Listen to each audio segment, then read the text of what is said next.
안녕하세요. 제 삶에서 겪었던 정말 기가 막힌 이야기를 나누고 싶어서 찾아왔습니다. 세상은 거울과 같아서 당신이 세상을 비추는 그대로 자신에게 돌아온다는 말이 있죠. 저는 그 말이 정말 맞다는 걸 뼈저리게 깨달은 사람 중 하나예요. 혹시 이런 경험 해보셨나요?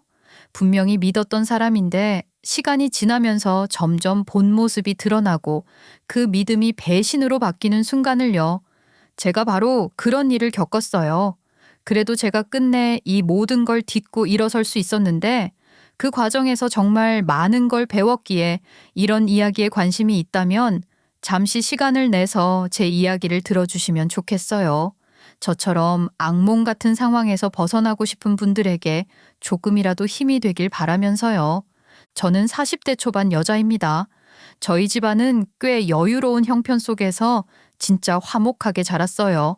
어머니께서는 외식 사업으로 큰 성공을 거두신 분인데 돈보다는 사람을 더 중요하게 여기셨어요. 늘 사람 얻는 게 세상에서 제일 어려운 일이라고 하셨고 마음 맞는 사람 하나 잘 만나면 인생이 정말 풍요로워질 수 있다고 하셨거든요. 예전에 어머니가 신입 직원을 뽑으실 때 있었던 일이 떠오르네요. 지원자 중 한 명이 화려한 스펙과 뛰어난 외모로 주목받았는데 어머니는 서류만 보고 바로 결정하지 않으셨어요. 오히려 겉으로는 눈에 띄지 않던 지원자와 대화를 길게 나누셨고 그 사람의 태도와 진심을 유심히 보셨죠.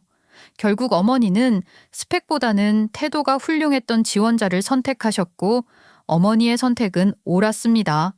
결국 그분은 나중에 회사에서 없어서는 안 될 중요한 인재가 되셨거든요. 게다가 다른 프랜차이즈 회사에서 스카우트 제의를 했지만 거절하고 어머니 곁에 남아있기를 선택하셨습니다. 어머니도 무척 고맙게 여기셨는데 오히려 사장님 밑에서 일할 수 있는 게 본인의 기쁨이라 하셨다더라고요. 정말 훈훈하고 마음 따뜻해지는 이야기 아닌가요? 어머니는 늘 사람을 판단할 때 외모나 이력서가 아니라 그 사람의 진심과 됨됨이를 보고 앞으로 계속 함께 할 수 있는 사람만을 곁에 두셨던 거예요. 그래서인지 저도 사람을 볼 때 부모님 영향을 많이 받았습니다. 사람의 됨됨이를 봐야 하고 계산하지 말고 있는 그대로를 마주해야 한다고 생각했죠. 남편도 어머니가 좋게 본 사람 중 하나였는데 남편은 처음에 어머니 사업장에서 아르바이트로 시작한 거였습니다. 그런데 그때부터 자기 회사처럼 일해주었고 한눈에 봐도 성실함이 철철 넘쳤어요. 책임감도 대단했기 때문에 어머니께서도 그런 남편을 무척 아끼셨습니다. 남편은 아르바이트로 입사했으니 처음에는 주방에서 간단한 일을 돕는 정도였는데 어느 날 어머니가 없을 때 갑작스럽게 대량 주문이 들어온 일이 있었어요. 당시 직원들이 모두 당황해 우왕좌왕하고 있었다는데 남편이 나서서 상황을 정리했던 겁니다. 주문을 신속히 분배하고 주방에서 필요한 재료를 챙겨주며 흐름을 만들어줬죠. 그날 주문을 무사히 마치고 나서 직원들이 다들 감탄했을 정도였고 어머니께서도 그 이야기를 들으시고는 저 친구가 보통 사람이 아니라고 하시며 신임을 더욱 깊이 주셨습니다.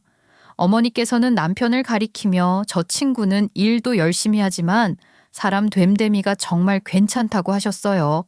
저런 애가 제 옆에 있으면 든든하겠다는 말씀도 하셨죠.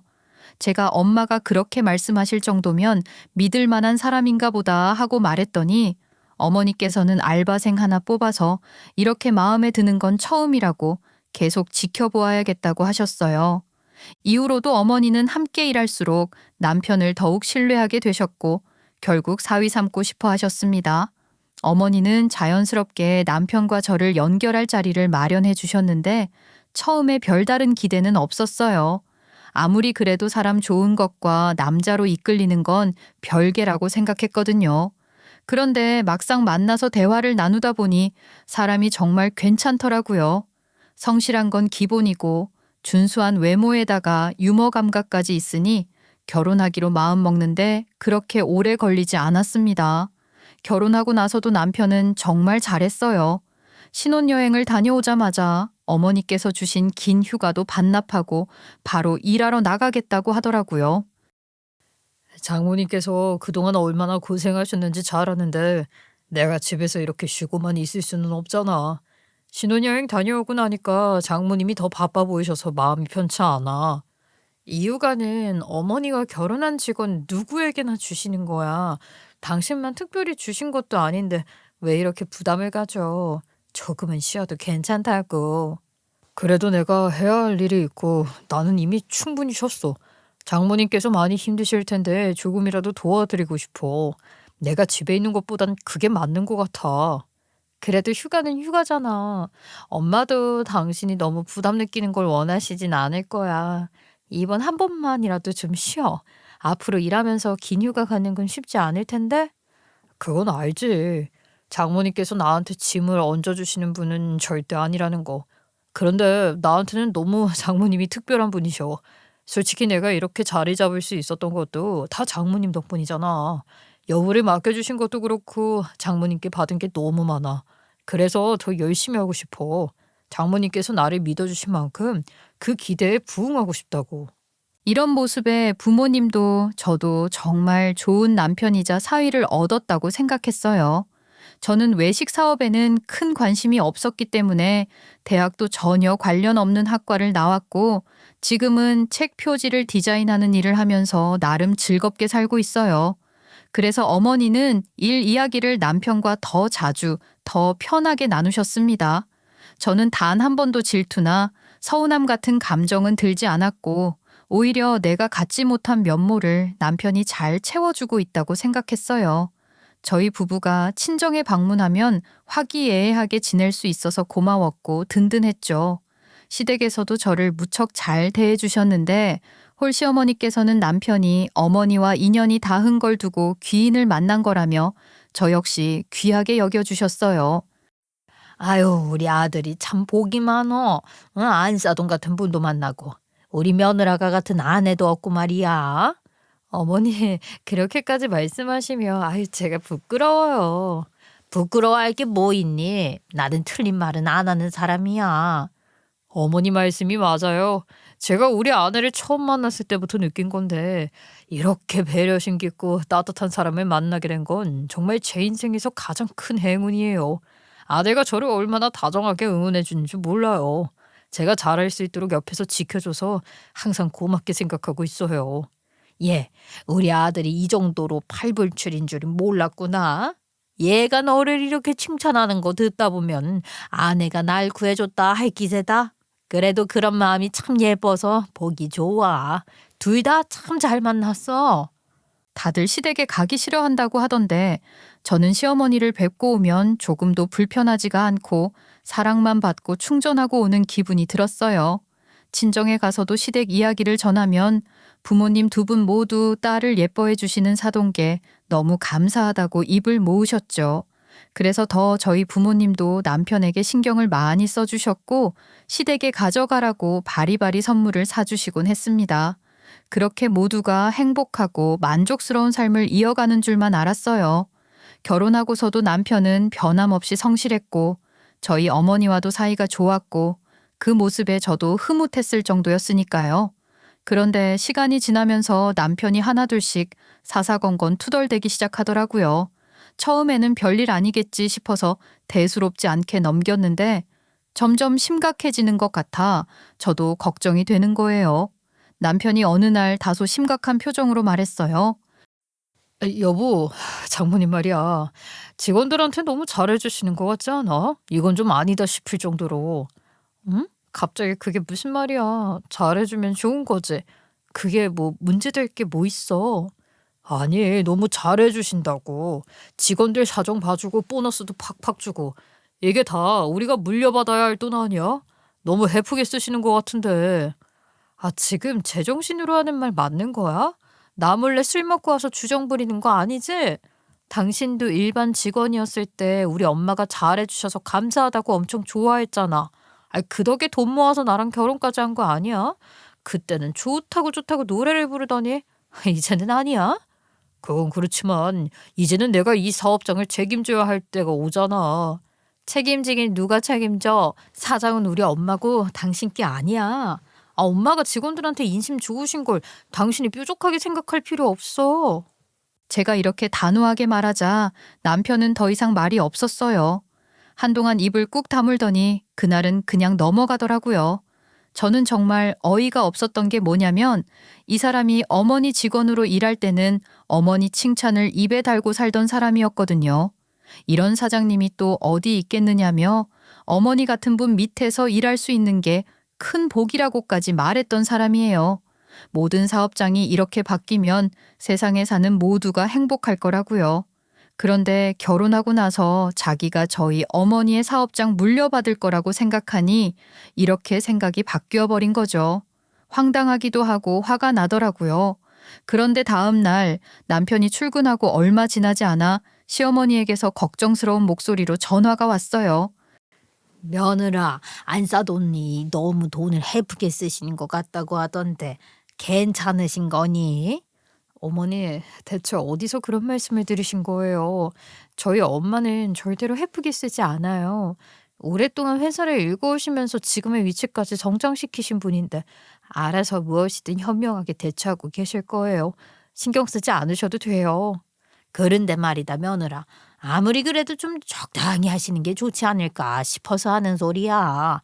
좋은 게 좋은 거라지만 직원들은 나가면 그만인 사람들이지 않니? 가끔은 너무 나눠주기만 하면 본인도 손해 아닌가 싶기도 하고 말이야. 어머님, 저희 어머니가 주변 사람들에게 나눌 줄 아시는 분이 아니었으면요. 남편은 저랑 결혼할 때 빈손으로 올 수밖에 없었을 거예요. 어쩌면 결혼 자체가 어려웠을지도 모르죠. 그만큼 저희 엄마께 남편도 받은 게 많다는 걸 생각해 주시면 좋겠어요. 아유, 그렇구나. 며느라, 네 말 들으니까 내가 너무 경솔했던 것 같다. 안사돈께서 그러실 만한 이유가 분명히 있으셨겠지. 아유, 내가 괜히 신경 쓰지 말았어야 했는데, 미안하구나. 괜히 속 좁은 얘기를 했네. 그 마음 풀어라. 시어머니가 바로 사과를 하시니 그나마 다행이라고 생각하면서도 마음 한구석은 여전히 무거웠어요. 남편이 시어머니에게 뭔가 불만 섞인 말을 전했으니 시어머니도 제게 걱정이랍시고 전화를 하신 걸 테니까요. 시어머니는 말을 돌리려는지 남편이 얼마나 굳은 일도 마다하지 않고 있는지 언급하시고 칭찬하시더라고요. 하지만 저는 그 말이 제대로 귀에 들리지 않아서 대충 대답하고는 전화를 끊었습니다. 남편이 저희 어머니를 이렇게 바라보고 있었던 거라니 실망스럽고 씁쓸한 기분이 들었어요. 제가 사랑했던 그 성실하고 착실한 모습은 어디로 가버린 건지 허망하기도 했어요. 남편에게 무한한 신뢰를 보내시는 저희 어머니께서도 이런 이야기를 들으셨다면 얼마나 마음이 상하시겠어요? 게다가 앞으로 또 남편과 이런 문제로 부딪힐 일이 생기지는 않을까 걱정이 되더라고요. 그리고 또 이런 일을 겪고 나니 그렇게 반가웠던 시댁 방문이 꺼려지기 시작했습니다. 원래 저는 시어머니께 보고 싶다면서 전화를 먼저 걸기도 하는 며느리였는데 저희 어머니에 대해서 왈가왈부하시는 걸 직접 듣고 나니 정이 뚝 떨어진 기분이 들었어요. 그래서 자연스럽게 마음이 멀어져서 전화도 줄이게 되었는데 시어머니도 느끼셨던 것 같아요. 먼저 전화 오셔서 요즘 바쁘냐고 입을 떼시더니 섭섭하게 했던 게 아직도 풀리지 않았냐면서 집안 어른이 걱정스러워서 했던 말을 속에 담아두는 거 아니라고 훈계하시더라고요.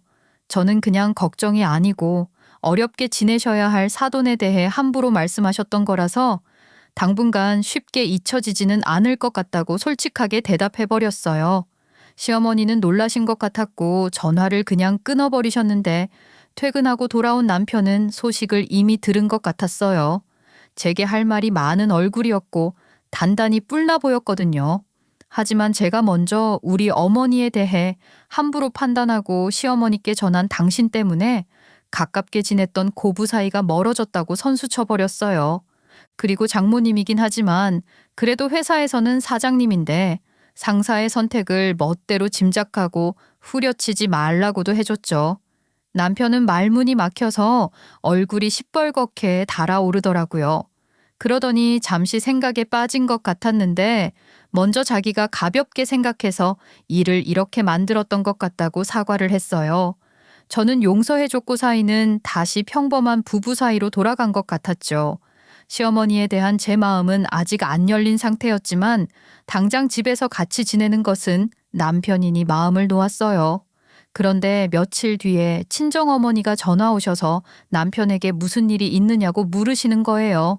남편이 일에 집중하지 않아서 실수를 연발하고 자기가 해야 할 일이 있어도 다른 사람에게 맡기는 것 같다고요. 저는 언제부터 그랬냐고 여쭈어봤는데 이미 꽤 되었다는 거예요. 어머니는 그동안 착실하게 근무해왔던 직원이기도 하고 하나뿐인 딸의 남편이기도 하니 남편이 다시 열심히 근무해 주기를 기다려 주셨던 건데 돌아올 기미가 보이지 않는 것 같다고 했어요. 저는 솔직히 최근에 남편과 사이 좋지 않았다고 말씀드렸고 화해를 해서 다시 잘 지내고 있으니 회사에 폐 끼치지 않도록 잘 말해보겠다고 말씀드렸어요. 어머니는 그래서 우리 사위가 그렇게 일에 집중하지 못하고 방황했던 거냐고 하면서 서로 양보해 가라고 조언해 주셨죠. 제가 왜 남편에게 화났는지는 굳이 말씀드리지 않았어요. 남편이 사과까지 했는데 굳이 어머니 상처받으실 수 있는 말을 전해드리고 싶지 않았거든요. 저는 집에 돌아온 남편에게 사장님의 사위라서 보는 눈이 많으니 사업장에서 성실하게 일하는 게 좋겠다고 귀띔했습니다. 남편은 흘려듣는 것 같았지만 친정 어머니에게 사위가 다시 일 열심히 한다고 칭찬하는 연락을 받았으니 정신 차린 거라고 믿었죠. 그러던 어느 날 엄마가 운영하는 사업장에서 마음 맞아 결혼한 커플이 생겼습니다. 저도 안면이 있을 정도로 오래 근무한 두 사람이었고 어머니께서도 두 사람을 소중하게 생각하셨기 때문에 신혼집에 들어갈 가구를 다 선물해 주셨어요. 어머니의 이런 따뜻한 마음은 저에게는 당연하다고 느껴졌지만 그 일이 도화선이 되었는지 남편은 점점 집에서도 고민에 빠져 보이더니 결국 뜻밖의 이야기를 꺼냈습니다. 여보, 여기서는 더 이상 크기 힘들 것 같아. 장모님께만 이러고 의지할 수는 없겠다는 생각이 들어. 장모님이 우리랑 뭘 상의하시는 것도 아니고 전부 장모님 마음대로 하시는데 나도 이제 내 것을 만들어 봐야 할 때가 온 것 같아. 욕심 부리지 않는 게 좋지 않을까? 지금도 충분히 잘하고 있잖아. 우리가 받는 월급이 적은 것도 아니고 나가면 고생을 배로 해야 하고 책임도 직접 져야 하고 들어오는 돈도 불규칙해질 거야. 우리 엄마도 처음부터 잘 되셨던 거 아니야? 아니야. 나도 이제 독립을 해서 내 사업을 해보고 싶어. 장모님께도 말씀드릴 거야. 나도 하루 이틀 고민해서 결정 내린 거 아니야. 충분히 고민했고 결심이 섰어. 여보 허락 받으려고 얘기하는 거 아니고 여보는 늘 와이프니까 장모님께 말씀드리기 전에 미리 알려주는 거야. 남편이 확고하게 말하니 저도 더 이상 말릴 수 없었고 결국 남편은 어머니께 자신의 뜻을 전했어요. 그런데 어머니께서는 조금도 서운해하지 않으시고 오히려 남편의 결정을 흔쾌히 받아들이셨습니다. 그뿐만 아니라 남편이 부탁하지도 않았는데 먼저 적극적으로 도와주시기까지 하셨어요. 인테리어 업자를 소개해 주시고 오픈할 자리를 계약할 때도 직접 나서서 함께 알아봐 주셨죠. 어머니의 이런 큰 마음과 세심한 도움을 보면서 저는 새삼 어머니를 다시 존경하게 됐어요. 그렇게 남편은 어머니의 도움과 조언을 받아 무인 카페를 여러 군데 오픈했어요. 남편은 직원 없이도 손님들이 편하게 이용할 수 있을 거라며 자신감에 차 있었고 어머니께서도 진심으로 축하해 주셨어요. 저 역시 남편의 새로운 도전을 응원하며 잘 되기를 간절히 바랐습니다. 남편은 카페를 오픈하고 나서 사장이 되니 어깨에 잔뜩 힘이 들어갔어요. 처음 몇 주 동안은 각 지점마다 돌면서 손님들에게 직접 인사를 하고 사장 노릇에 푹 빠져 있더라고요. 저희 무인 카페 오픈했으니까 부담 갖지 말고 많이들 와달라며 주변 사람들에게 홍보도 열심히 하고 카페 앞을 지날 때마다 자랑스럽게 간판을 가리키며 웃었어요. 여보, 이거 봐. 우리 카페에 오늘 손님들 꽤 많이 왔더라. 확실히 무인이라 접근성에서 부담감이 없는 게 제일 좋아. 이런 걸 보니까 내가 진짜 사장이 된 것 같고 으쓱해. 사장은 본인의 예상이 손님들에게 적중했을 때 이런 기쁨을 느끼나 봐. 내가 장모님 밑에서만 있었으면 이런 기분 몰랐을 거 아니야. 내 사업 꾸리길 진짜 잘했어. 잘 되고 있다니까 다행이네. 하지만 너무 자만하지 말고 하나하나 꼼꼼히 챙겨야 해. 이제 돌아갈 곳 없다고 생각하고 책임감도 가져야 하고. 자만이라니 내가 얼마나 신경 쓰고 있는 줄 알아? 손님들이 불편할까 봐 매일 커피 머신 점검하고 메뉴도 직접 고민하는데 진짜 사장은 이런 거 하나하나 다 챙겨야 하는 거라는 거 내가 누구보다 잘 안다고. 그런데 시간이 지나면서 남편의 자신감은 과도한 자부심으로 변해갔어요. 카페 매출보다도 이미 사장이 되었다는 것만으로 충분히 자기가 성과를 이뤘다고 여기는 것 같았죠. 그러면서 한편으로는 직원도 없고 모든 걸 혼자 관리하다 보니 작은 문제도 남에게 떠넘길 수가 없다는 사실이 점점 남편의 신경을 건드리고 있는 듯 했어요. 그러다 보니 스트레스에서 회피하고자 점점 조금씩 매장 관리에 소홀한 부분이 생겨나는 것 같았죠. 저는 걱정스러웠지만 남편은 오히려 자신의 노고를 과대 포장하며 주변에 늘어놓기 시작했어요. 다들 수고하고 있다고 해줬고 남편은 그 말로 위안 삼으며 귀가해서 저에게는 사업 초기에 누구나 위태로울 수 있다는 말만을 들려줬어요. 그렇게 저는 내심 카페를 걱정스러워하고 있었는데 어느 날 남편의 얼굴이 잿빛이 되어 시어머니와 함께 집에 퇴근을 해왔어요. 집에 들어서자마자 남편은 화가 잔뜩 난 얼굴로 소리를 질렀어요. 내가 이럴 줄 알았어. 진짜 장모님이 이런 상황을 만들게 되실 줄 알았다고. 내가 그렇게 불안불안해했는데 결국 이러시네. 진짜 못 살아. 뭐가 갑자기 왜 이래? 무슨 일인데 그렇게 흥분을 한 거야? 예, 안 싸돈 말이다. 그 보증을 잘못 서셨다지 뭐니. 안 싸돈 내 친구가 비보증을 부탁했는데 거절도 못하시고 들어주셨다더라. 아유, 그런데 그 사람이 뒤통수를 치고 야반도주를 했다는 거야. 이게 말이 되니? 벌써 소문이 자자하더라. 안 싸돈은 책임져야 할 직원들도 그렇게 많으면서 어쩌려고 그러셨대. 에이구, 보너스만 주실 게 아니고 사장으로서 책임감 있게 사셨어야지. 걱정 안 하셔도 돼요. 엄마는 이런 문제도 충분히 감당하실 수 있는 분이에요. 저희 엄마가 마냥 유쾌하고 호탕하신 분 같아 보여도 신중하시고 고심해서 선택하시거든요. 걱정돼서 와주신 거 맞죠? 어머님 표정은 꼭 이 소식이라도 전해주시는 줄 알았어요. 우리 남편 카페가 대박이라도 나서 자랑하러 오신 것 같았네요. 뭐? 내가 무슨 이 소식을 듣기를 바란다는 거냐? 왜? 내가 뭐 안 싸더니 폭삭 망하길 바라기도 한다는 거야? 너는 날 뭐라고 생각하는 거니? 여보, 엄마한테 왜 그렇게 말을 해? 엄마는 지금 걱정돼서 말씀하시는 거잖아. 이렇게까지 말하게 된 건 다 이유가 있는 거라고. 내가 보기에도 장모님께서 너무 쉽게 결정을 내리신 것 같아. 우리 엄마가 장모님처럼 사회생활을 해보신 건 아니라도 여보보다 세월의 연륜이라는 게 있으니까 다 맞는 말 하시는 건데 왜 꼭 이렇게 날카롭게 받아줘야 해? 그럼 다행이고요. 어머님이 걱정하시는 것처럼 보증 문제가 그렇게 심각하게 끝나지 않을 거라 믿어요. 저희 엄마 늘 현명하게 대처하셨거든요. 속 편한 소리 하고 있네. 내가 그래서 걱정했지? 내가 이럴 줄 알았어. 장모님이 보증비 떠안으시면 나는 도울 생각 없으니까 알아서 하라고. 평생을 바쳤다면서 그렇게 애지중지하시더니 그 아까운 사업을 다 날리시겠네. 그 전에 날 주셨어야 하는데 그게 내 거 될 거였는데. 그 순간 제 마음은 싸늘해졌어요. 어머니가 그렇게 도와주시고 아낌없이 지원해 주셨는데 남편의 입에서 나온 말은 고마움이 아니라 책임을 회피하려는 태도였으니까요.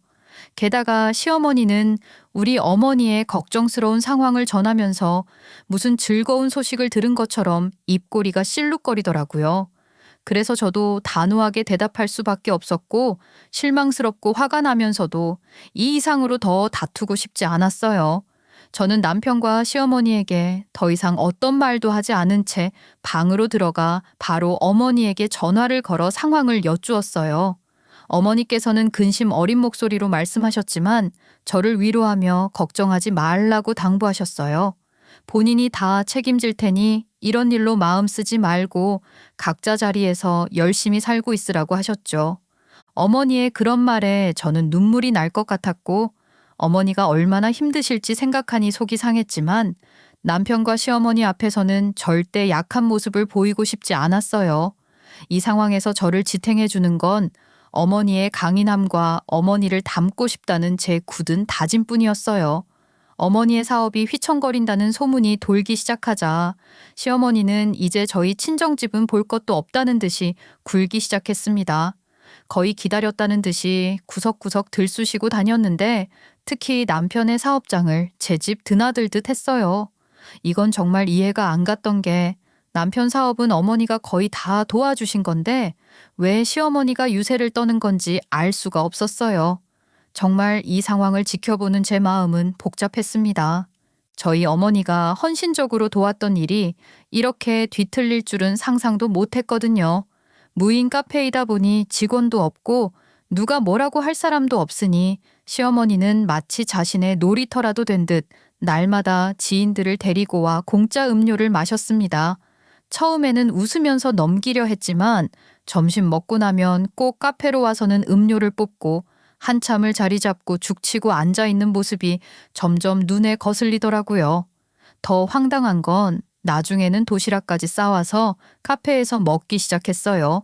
정말 어이가 없어서 말이 안 나올 지경이었어요. 여기 다른 손님들이야말로 편하게 머무르다 가셔야 한다는 건 전혀 신경 쓰지 않고 오로지 내 아들네 카페라고 자랑하고 싶은 마음뿐인 것 같았죠. 이 모든 게 가능한 이유는 남편이 관리자 비밀번호를 알려줬기 때문이었어요. 무인 카페 키오스크에는 관리자 모드로 들어가면 무료 음료를 제공할 수 있는 시스템이 있었는데 남편이 그걸 알려줬더라고요. 그래서 시어머니와 그 지인들은 몇 달 동안 거의 몇백만 원어치를 무료로 마시고 드셨죠. 남편이 사장이라 타인에게 폐를 끼치는 건 아니라고 생각해서 참고 그냥 넘기려 했지만 몇 달 동안 반복되는 상황을 보니 화가 치밀어 오르더라고요. 이건 아무리 가족이라도 넘어갈 수 있는 선을 넘어섰다고 생각했어요. 더는 참을 수가 없어서 시어머니께 말했어요. 어머니, 이러시면 안 돼요. 아들 장사 망칠 생각이세요? 아들을 그렇게 생각하시는 분이 왜 아들을 구렁텅이로 끌고 들어가세요? 너는 네가 아직도 갑부집 딸내미인 줄 아나 본데 까불지 마라. 그러다 내가 좀 매운맛 보여줄 테니까. 매운맛이요? 어머님, 제가 지금까지는 참아드렸는데요. 저희 남편이 지금 상황 파악 못하고 어머니께 효도하는 거라 착각하고 있는 것 같지만요. 저희 매운맛은커녕 지금 손가락만 빨개 생겼거든요. 손님 확연히 줄어든 거 안 느껴지세요? 뭐? 버릇하게 이게 무슨 말을 하는 거야. 지금 손님 줄어든 것보다 너희 엄마 빈털털이 되게 생긴 걸 신경 쓰지 그러냐? 네가 우리 아들 덕에 겨우겨우 바위 벗고 자는 거지? 그걸 잊었어? 우리 아들이 너 구제해줘서 빚쟁이한테 쫓기는 집 딸 되려는 거 사장 와이프 된 거잖아. 우리 아들이요? 어머님, 그 아들이 저희 엄마 덕에 무인 카페 차렸다는 건 기억 안 나세요? 지금 어머님 덕에 망하게 생긴 그 카페요. 이런 망하긴 뭘 망해. 절대로 안 망해. 우리 아들이 얼마나 성실하고 능력 있는데 카페가 한두 군데도 아닌데 뭘 망한다는 거야? 그렇게 시어머니와 대판 싸운 뒤 며칠 뒤에는 명절이 다가왔어요. 시어머니의 무전취식은 여전했고 여러모로 마음은 무거웠지만 그래도 늘 해왔던 대로 시댁에 가는 도리는 다 해야 한다고 생각했어요. 가서 좋은 말은 못 들을 게 뻔했지만 그래야 남편도 군말 없이 친정에 같이 가줄 거였으니까요. 하지만 시댁에 도착하자마자 시어머니는 불난 집에 부채질이라도 하듯 염장을 지르기 시작했습니다. 그 말들 하나하나가 제게는 비수처럼 꽂혔고 남편과 함께 시시덕거리며 저와 어머니를 비웃는 듯한 태도로 일관했어요. 예전에는 저를 반겨주며 물 한 잔도 제 손으로 들게 하지 않던 시어머니는 이번에는 태도가 완전히 달라져 있었던 거예요. 저를 대하는 말투와 표정이 너무 뻔뻔해서 참기가 어려웠습니다. 그러게 여자가 큰 자리를 차지하니 눈앞에 뭐가 있는지도 모르고 일을 저지르고 다니는 거다. 진작 우리 아들 장가가면서 사위에게 넘겨주고 남자가 사장 자리 올랐으면 이런 일이 벌어졌겠니? 아이고 내가 다 아깝다. 그렇게 알뜰살뜰 키운 사업이라더니 한 방에 날리시려고 작정했나 보네. 그러니까 제가 잘 봤죠, 엄마? 장모님은 사람 귀하다고 그러시더니 결국 사람 때문에 망하게 생긴 거잖아. 사장이라는 자리에 오르셔놓고 너무 감정적으로만 일 처리를 하신 것 같아. 사업은 자고로 이성적이고 냉정할 줄 알아야 하는데 말이야. 그러게 말이다. 안 싸더니 사람 귀한 줄 아는 건 좋다지만 그게 결국은 이렇게 되는구나. 아유, 그런가 보다 싶더라. 그런 성격으로 어떻게 사업을 그렇게 크게 하셨는지 신기할 정도야. 맞아, 엄마. 그래서 제가 항상 말씀드리잖아요. 엄마처럼 절제해야 오래 가는 건데 장모님은 그냥 너무 쉽게 믿으시다가 이렇게 된 것 같아. 그냥 운이 좋으셨던 거고 그걸 유지할 그릇은 아니셨던 거죠. 예, 너는 어디서 어른 만나러 와서 편하게 있으려고 하냐? 아유, 다음부터는 단단히 준비하고 전날부터 와서 명절 음식 싹 다 하고 당일 맞이해야지. 그동안 내가 얼마나 참고 있었는 줄 알아? 너 우리 엄마 말 딱 들어. 너희 친정 망했는데 나한테 이혼당하면 어떡하려고 그래? 쪽방난 집에 가서 같이 울 거야? 그나마 나처럼 해안이 밝고 능력 있는 남편 만난 게 다행인 줄 알라고. 겨우 살 길 찾은 거 아니야. 알았어. 다음 명절에는 어머님 말씀대로 할게. 근데 이제 친정 가야 하니까 빨리 일어나. 엄마가 꼭 오라고 하셨단 말이야. 친정? 너 혼자나 가라. 차키 가져가서 직접 운전하고 다녀와. 난 갈 생각 없으니까. 사장이 직접 운전하고 다니는 거 봤어? 네가 나 모시고 가는 게 맞지. 그치만 네가 레드카펫 쫙 깔아준데도 나는 안 갈란다. 곧 쪽박 잘 쳐같이 까는 시간이 아깝지. 너 혼자 나가. 차키는 여기 던져줄 테니까 통곡하고 계실 텐데 딸이라도 보내드려야 위로라도 받으시지 않겠어? 그래, 갈 거면 우리 아들은 두고 가라. 우리 아들이 사장인데 왜 너네 엄마를 직접 만나러 가야 되냐? 너희 엄마가 아쉬운 입장인데 직접 만나달라고 미리 연락해서 약속 잡고 와야지. 그리고 그 차키도 두고 가. 차 끌고 가는 것도 아까워. 너 혼자 택시를 타든 걸어가든 알아서 해. 그 말을 듣고 저는 폭발했고 차키를 바닥에 던지고 나왔습니다. 아마 차키가 좀 박살이 났을 거예요. 그러거나 말거나 더 들여밟고 싶은 걸 참았네요. 그 엄마의 그 아들인 게 처갓집 갈 시간 없다고 빈정거리는 아들이나 차키조차 아까워하면서 택시 타고 알아서 가라는 시모나 인간의 밑바닥을 본 것 같았습니다. 그렇게 이를 악물고 홀로 택시를 불러 친정으로 향했는데요. 부모님께서는 남편을 예뻐하셨기 때문에 같이 가서 분위기를 풀고 싶었지만 남편은 이제 사위 신용조차 하지 않을 생각인 것 같더군요. 그동안 쌓였던 모든 감정이 한꺼번에 터질 것 같았는데 부모님께는 최대한 밝은 모습으로 찾아뵙고 싶었어요. 하지만 그날 밤 혼자 친정집에 도착했을 때 제 마음은 정말 복잡하고 무거웠습니다. 시댁에서 들었던 온갖 소란과 조롱이 떠오르면서 머릿속이 뒤죽박죽이었거든요. 그런데 문을 열자마자 마주한 풍경은 제가 예상했던 것과는 완전히 달랐어요. 문 앞까지 나오신 아버지는 환하게 웃으며 저를 맞아주셨고 어머니도 한껏 밝은 얼굴로 저를 반겨주시는 거예요. 두 분의 해맑은 얼굴을 보는 순간 그동안 참아왔던 감정이 폭발하듯 터져나와서 눈물이 왈칵 쏟아졌어요. 정말 억울하고 답답했던 마음이 한꺼번에 밀려오더라고요. 부모님은 깜짝 놀라시며 저를 안아주셨습니다. 저는 흐느끼며 그동안 시댁에서 있었던 일들을 하나도 빠짐없이 다 털어놓았어요. 부모님은 아무 말씀도 하지 않으시고 묵묵히 제 이야기를 들어주셨고 저도 털어놓으면서 조금씩 안정감을 되찾을 수 있었어요. 이야기가 끝날 쯤 문득 어머니께 왜 오늘 꼭 오라고 하셨던 건지 무슨 일이 있는 건지 여쭈었어요. 어머니는 미소를 지으며 좋은 소식이 있어서 얼굴 보고 직접 하루라도 빨리 전하고 싶었다고 하셨어요. 알고 보니 어머니에게 보증을 부탁하셨던 친구분이 정말 큰 위기를 맞으셨던 건 사실이었지만 어머니의 도움 덕분에 급한 불을 끌 수 있었고 그 일이 오히려 전화위복이 되어 상황이 훨씬 좋아졌다는 거였어요.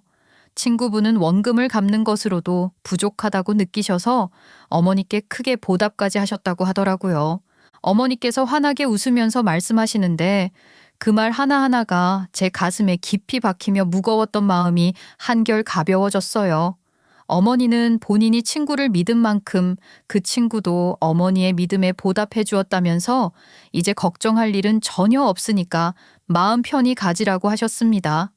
그리고 걱정하게 해서 미안하다고 다시는 이런 일을 만들지 않겠다고 약속도 해주셨어요. 그런데 그때 남편에게서 전화가 걸려왔어요.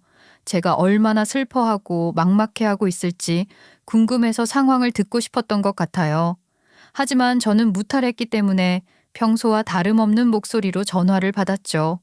남편의 비아냥거리는 말투를 들어도 하나도 야고르지 않았습니다. 왜 전화했어? 뭔 일이야? 애써 밝은 척 하지 않아도 돼. 지금 완전 풍비박산나지? 그 드라마 보면 막 압류당하고 그러던데 장모님 댁도 지금 그런 상황이야? 내가 이 몸 무겁게 마누라 데리러라도 가야 하나? 무슨 말이야? 우리 집이 왜 풍비박산이나? 부자가 망해도 3대가 먹고 산다는 말 몰라? 되려 더 잘된 상황이야 지금. 엄마 친구분이 돌아오셔서 빚을 다 갚으셨고 엄마 사업에는 아무런 문제도 발생하지 않았어. 오히려 고마우시다고 크게 보답해 주셨다는데? 우리 집 아무런 변화 없어. 대신 너한테는 하나 변화가 생기겠지. 네가 그렇게 호시탐탐 노리던 우리 엄마 사업 물려받을 일 이제 절대로 없을 거니까.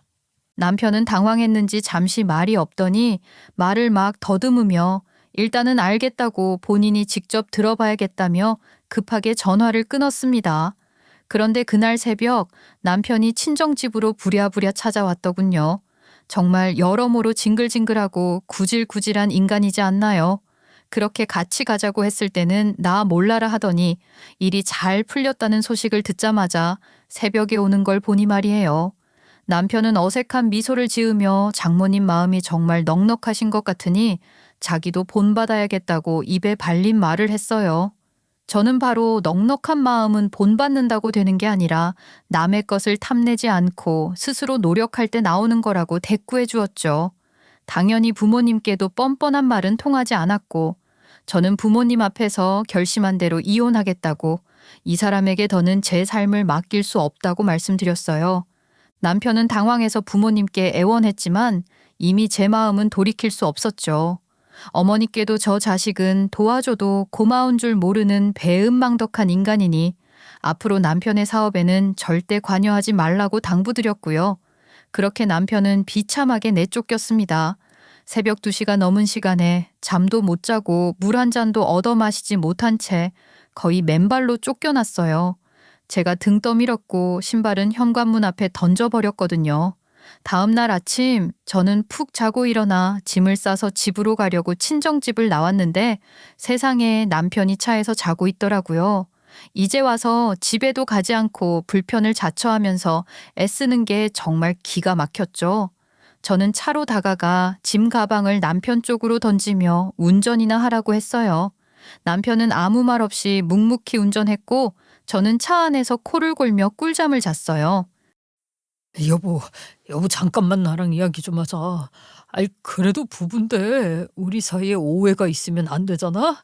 나도 여보네 집이 경솔해서 망할 거라고 오해한 거고 여보도 내가 장모님께 감사한 줄 모른다고 오해를 하고 있는 것 같아. 따지고 보면 우리 쌤쌤인 거지. 내가 그럴 리 없잖아. 장모님이 내게 어떻게 해주신 은인과도 같은 분인데. 웃기지 좀 마. 지금 와서 무슨 은인 타령이야. 그동안 우리 엄마 비난하고 조롱하던 건 누군데? 이제 와서 애원하는 거 보니까 그동안 은인인 거 알면서도 상황 뒤집혔다고 그러는 배응망덕한 말을 쏟아냈던 거네. 시호는 그만하고 차라리 솔직하게 해. 왜 그러는지 말해보는 게 어때? 그리고 너뿐만이 아니잖아. 너희 엄마, 우리 엄마 보고 귀인이라 하시더니 어떻게 그렇게 깔보듯이 말씀을 하시니? 그게 너희 모자의 본색이라는 거잖아. 와, 진짜 소름 끼친다. 소름 끼친다니 그런 거 아니야. 진짜 오해야. 정말 이혼할 건 아니지? 이렇게 헤어지긴 슬프지 않겠어? 우리 정말 서로가 소중했잖아. 거참 말 진짜 더럽게 많네. 됐으니까 입 다물고 운전에 집중이나 해. 나는 잘 거니까 말 걸고 깨우면 짤 없을 줄 알아. 남편은 정말 이혼할 거냐고 다시 생각해보라고 열심히 용서를 구했지만 제가 졸린데 깨우지 말라고 역정냈더니 바로 입을 닫더군요. 이렇게 말 잘 듣는 남편은 오랜만이라 낯설기까지 했어요. 안절부절하는 기색이 느껴졌지만 저는 부모님 앞에서 말씀드렸던 제 결심을 굳히며 집으로 돌아왔습니다. 저는 귀가하자마자 방으로 들어가서 문을 닫았는데 그 사이에 남편이 시어머니에게 전화해서 상황을 모두 알린 것 같더라고요. 시어머니에게서 전화가 멈출 줄을 모르고 쏟아지고 문자까지 장난 아니었어요. 오랜만에 저를 다정하게 부르면서 어르고 달래려고 난리도 아니더군요. 저는 방문을 열고 남편에게 너희 어머니 염치를 모르시는 것 같으니 자중 좀 시키라고 소리쳤어요. 둘 다 제 눈치를 얼마나 보고 있는 건지 바로 휴대폰이 조용해지더라고요. 제가 막무가내로 구는데도 찍소리도 못하고 움찔거리는 꼬락서니를 보는데 저도 모르게 비웃음이 났습니다. 저에게 막말을 일삼았을 때는 세상에서 가장 용감한 사람들인 것처럼 굴더니 그냥 이리 붙었다 저리 붙었다 유리한 상황만 쫓아다니는 것뿐이었나 봐요. 연애 때부터 신혼 초까지 사람 좋아 보였던 모습도 전부 연기였을 뿐인 거죠. 제가 한참 사람을 잘못 봤던 거라고 생각하니 그냥 하루빨리 눈앞에서 치워버리고 싶기만 했습니다. 당장 별거를 할 수는 없었기에 죽도록 싫었지만 한 지붕 아래서 남편과 같이 살며 이혼 준비를 시작했어요. 정말 고역이었지만 어쩔 수 없었죠. 매일 같은 공간에 있으면서 남편의 얼굴을 보는 것조차 견디기 힘들었고 숨 쉬는 것조차 불편하게 느껴졌지만 오히려 그 분노와 불편함이 저를 더욱 단단히 붙잡아줬어요. 저는 남편이 어머니를 조롱하고 경멸했던 문자와 녹취를 하나하나 꼼꼼히 모으며 이 모든 기록이 결국 제 삶을 되찾는 무기가 될 거라고 믿었어요. 저는 결국 이 증거들을 제출하며 혼인 파탄의 원인을 남편에게 물어 이혼 소송을 걸었습니다. 남편은 그제야 상황이 심각해졌다는 걸 알았는지 싹싹 빌며 우리 부모님께도 찾아와 사과하고 도와달라고 애원했어요. 하지만 그 모든 행동이 뒤늦은 쇼처럼 느껴졌고 부모님도 마찬가지로 느끼셨는지 남편에게 칼 같으셨죠. 시어머니도 이제 와서 우리 부모님께 찾아와 애걸복걸했습니다. 하지만 제 마음을 헤아려 주신 부모님은 조금도 틈을 보이지 않으셨어요. 사돈, 제가 정말 잘못했습니다. 귀한 따님 마음에 상처를 입게 해서 몸둘 바를 모르겠어요. 저도 며느라기를 정말 예뻐했는데 아유, 제가 잠깐 뭐가 씌었던 것 같습니다. 한 번만 용서해 주시지요. 아이들은 참 서로 아끼고 사랑하면서 살아오지 않았습니까? 이런 인연 다시 찾기 어려울 텐데 이렇게 쉽게 끊으려고 하지 말아 주시지요.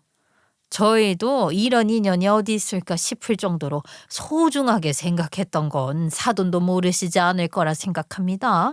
하지만 아드님과 사돈이 우리 딸을 하대하지 않았나요? 그때부터 이미 인연은 끊어지고 있었던 거라고 봅니다. 우리 딸이야말로 쉽게 생각해서 이혼을 결심했을까요? 쉽게 생각했다면 저에 대해 함부로 말씀하셨을 때 이미 제 품으로 왔겠지요. 아이고, 그래도 아직 인생이 이렇게나 긴데 벌써 이혼 딱지를 붙이고 살 수는 없는 노릇 아니겠습니까?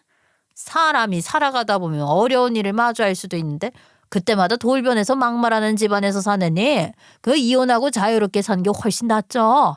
이미 저희는 그쪽 집안의 밑바닥까지 봐버려서 더 이상 함께할 수 없어요. 하루빨리 남남으로 살아갔으면 싶네요. 우리는 남편과 시어머니 어느 한쪽의 말도 들은 척을 하지 않았고 소송은 흔들림 없이 그대로 진행되었어요. 이제 와서 간절하게 용서를 구한다고 제가 받았던 상처들이 치유될 리 없으니까요. 게다가 저는 남편과 시어머니가 함께 저를 지속적으로 괴롭혔다는 증거를 차곡차곡 모아 같이 제출했기 때문에 이를 근거로 남편과 시어머니 모두에게 위자료도 청구했어요. 두 모자가 얼마나 악의적으로 저를 몰아붙였는지 생각할수록 이혼 소송을 시작한 제 자신이 오히려 대견하게 느껴질 정도였어요. 제가 심적으로 너무 힘들어서 잠을 못 자고 병원을 다니며 치료받았던 기록도 빠짐없이 제출했고 이혼 직전까지도 명절에 시댁을 방문하며 혼인을 유지하려고 노력했던 흔적까지 모두 포함했어요. 그렇게 세세하게 준비한 끝에 결국 이혼은 제 뜻대로 이루어졌어요. 그 순간만큼은 제 삶에서 정말 중요한 승리를 거둔 기분이 들었고 가뿐했습니다. 이혼 후 전 남편은 정말 비참하게 무너졌어요. 무인 카페 사업을 벌였지만 제대로 케어하지 못한 탓에 카페는 점점 더럽고 지저분한 상태로 방치되었고 손님들은 하나둘 발길을 끊기 시작했죠.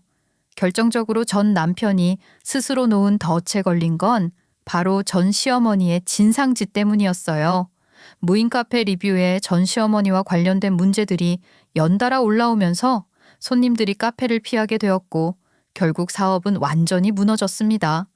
리뷰들을 보면서 저는 속으로 꼴 좋다고 생각했어요. 그들의 진상짓이 결국 자신들에게 돌아갔으니 말이에요. 전 남편은 욕심껏 사업장을 여러 곳으로 늘렸는데 한 곳이 무너지기 시작하니 다른 곳들도 도미노처럼 무너졌어요. 결국 모든 사업장이 문을 닫을 수밖에 없었죠. 전 남편은 우리 어머니 사업장에서 일했던 것 외에는 제대로 된 일을 해본 적이 없었기 때문에 다른 일을 시작할 엄두조차 내지 못한다더라고요. 지난번에 우연히 택시 타고 가다가 길을 걸어가는 전 남편을 스치듯이 본 적 있는데 페인도 그런 페인이 따로 없이 머리도 안 감아서 부스스하고 수염도 안 깎았더라고요. 사람들이 대놓고 쳐다보는데도 의식하지 않는 것처럼 그냥 멍한 표정으로 걸어가고요. 지금은 전 시어머니에게 얹혀 살고 있다고 하던데 그런 이야기를 들을 때마다 저는 묘한 기분이 들었어요. 안쓰럽다는 생각은커녕 이렇게 될 줄 몰랐냐는 반문이 더 먼저 떠올랐죠. 그리고 어머니도 사업하시면서 아시는 분이 많아 건너 듣게 되었는데 전 시어머니는 무인 카페에서 같이 어울렸던 지인들에게 이제 와서 혹시 그동안 공짜로 먹었던 거 반만이라도 지불해 줄 수 없겠냐고 호소하며 돌아다니고 있다고 해요. 그렇게 허세 부릴 때는 언제고 지인들에게도 손절당하고 있다고 하더라고요. 제가 매출 걱정할 때는 사장이라 상관없다고 어깨가 잔뜩 올라가서 낭비하더니 이제 정신이 돌아왔나 봐요. 우리 어머니는 다행히 이번 일을 전화위복 삼아 모든 문제를 잘 해결하셨고 앞으로는 절대로 보증을 서지 않겠다고 온 가족 앞에서 단단히 약속하셨어요. 어머니의 그 약속을 들으며 저도 안심이 되었던 게 이제 어머니도 본인의 선회 때문에 더 이상 고통받지 않을 거라는 확신이 들었기 때문이에요. 때때로 세상은 전 남편처럼 타인의 선의를 악의적으로 이용하려 드는 사람도 있으니까요. 저는 이혼 후 다니던 직장을 그만두고 잠깐의 휴식기를 갖고 있어요. 그동안 참 많이 지쳤던 마음을 돌보고 정리할 시간이 필요했거든요. 아버지는 아직 늦지 않았으니 재혼도 고려해보라고 권유하셨지만 저는 아직은 섣부르게 움직이고 싶지 않다는 생각이 들어요. 딸, 아직 젊은데 새로운 남자 소개받아보는 게 어때? 흘러가는 세월이 아깝지 않아? 괜찮은 사람 내가 찾아봐달라고 말해볼 수 있으니까 생각만 있으면 언제든 말해봐라. 아유, 아니에요. 아직 이혼한 지 얼마 되지도 않았고 저랑 같이 살 사람이니까 제가 보는 눈을 키워야겠다는 생각도 들어요. 우선 엄마 아버지랑 시간도 좀 보내고 싶고요. 재충전한 다음에 이직까지 하고 제가 온전히 자리 잡았을 때 만날 마음이 들면 고려해 볼게요. 그래, 그게 현명한 것 같다. 우선 내 인생이 바로 서야지. 남한테 의지하려고만 들면 결국엔 무너지게 되어 있는 법이야. 내 딸이지만 아주 똑똑하고 장해. 누군가는 제 나이에 얼른 다음 선택을 해야 한다고 할 수도 있지만 저는 또 다시 누군가 돌변하는 모습을 보고 싶진 않거든요. 또 누군가는 제게 남편이 딱 한 번 실수를 했는데 그거 가지고 바로 이혼을 했냐고 뭐라고 했던 분도 있었어요. 그래서 제가 그랬죠. 저한테는 그 딱 한 번이 그 사람의 전부를 다 보게 된 사건이어서 이혼을 하게 된 거라고 했고 후회는 없다고 했죠. 그리고 만약 재혼을 고려하게 된다면 상대방이 어떤 사람인지 천천히 알아가보고 결정하고 싶어요. 한 번의 실수가 얼마나 큰 대가를 치르게 하는지 이번에 뼈저리게 배웠으니까요. 제가 앞으로 어떤 삶을 살게 될지는 모르겠지만 분명한 건 이제 제 삶에서 저를 더 이상 무너뜨리는 사람은 2번 다시 들이지 않을 거라는 거예요. 저는 이렇게 한 걸음씩 제 삶을 다시 찾아가고 있어요. 그 과정이 쉽지는 않겠지만 그래도 이번엔 제대로 걸어가 보려고 합니다. 이렇게 글로 제 마음을 나눌 수 있어서 후련하면서도 한편으로는 마음이 따뜻해지네요. 혹시 비슷한 상황에 계신 분이 있다면 저의 경험이 작은 위로나 용기가 되었으면 하는 마음이에요. 모두들 자신을 믿고 꼭 행복을 되찾으시길 응원합니다. 제 이야기를 들어주셔서 진심으로 감사드립니다.